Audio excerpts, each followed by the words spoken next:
Video पाहण्यापूर्वी व्हिडिओला like, share आणि सबस्क्राईब करायला नक्की विसरू नका। मतदानाच्या दिवशीही उमेदवाराला प्रचाराची मुभा देण्यात आलेली आहे। राज्य निवडणूक आयोगानं भुविया उंचावणारा आदेश दिलाय। आज 5:30 वाजेनंतरही प्रचार करता येणार आहे। उमेदवारांना अगदी घरोघरी जाऊन प्रचाराची परवानगी देण्यात आली आहे। निवडणूक आयोगाच्या पत्रकार परिषदेत या मुद्द्यांवरना चांगलाच वाद झालेला आहे।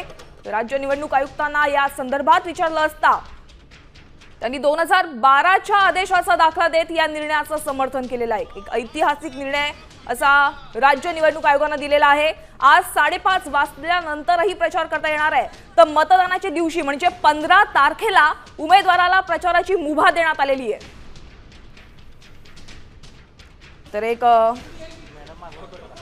अनोखा आणि एक मोठा निर्णय आपण पाहतोय। राज्य निवडणूक आयोगाने एक भुविया उंचावणारा निर्णय दिलेला आहे। आज 5:30 वाजल्यानंतरही प्रचार करता येणार आहे। शिवाय 15 तारखेला मतदान होणार आहे महापालिकांचं आणि 15 तारखेला उमेदवाराला मतदारांच्या अगदी घरोघरी जाऊन मतदान प्रचार करता येणार आहे। उमेदवाराला प्रचाराची मुभा देण्यात आलेली आहे। अगदी मतदानाच्या दिवशीही उमेदवार प्रत्यक्षात घरोघरी जाऊन प्रचार करणार आहे।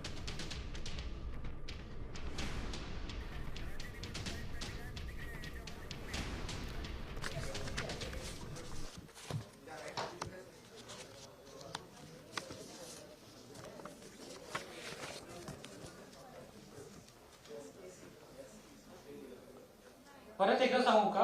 पासवर्ड झालाय सुरू।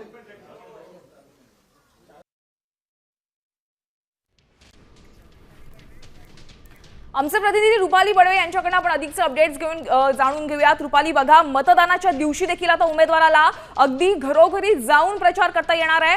काय सांगाल?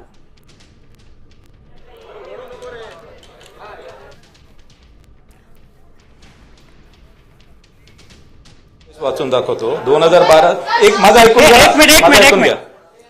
राज्य निवडणूक आयोगाने वितरित केलेल्या आचारसंहितेबाबतच्या पुस्तिकेमध्ये असलेल्या प्रश्नावलीतील प्रश्न क्रमांक 13 वर जाहीर प्रचाराचा कालावधी संपल्यानंतर इलेक्ट्रॉनिक मीडियाद्वारे प्रचारावर बंदी राहील आणि SMS देखील समावेश राहील असे नमूद आहे। तथापि सदर सूचनेमध्ये जाहीर प्रचार बंदीनंतर उमेदवाराने घरोघरी जाऊन प्रचार करणे या संदर्भात कोणतीही स्पष्टता नाही आहे। जाहीर प्रचार कालावधी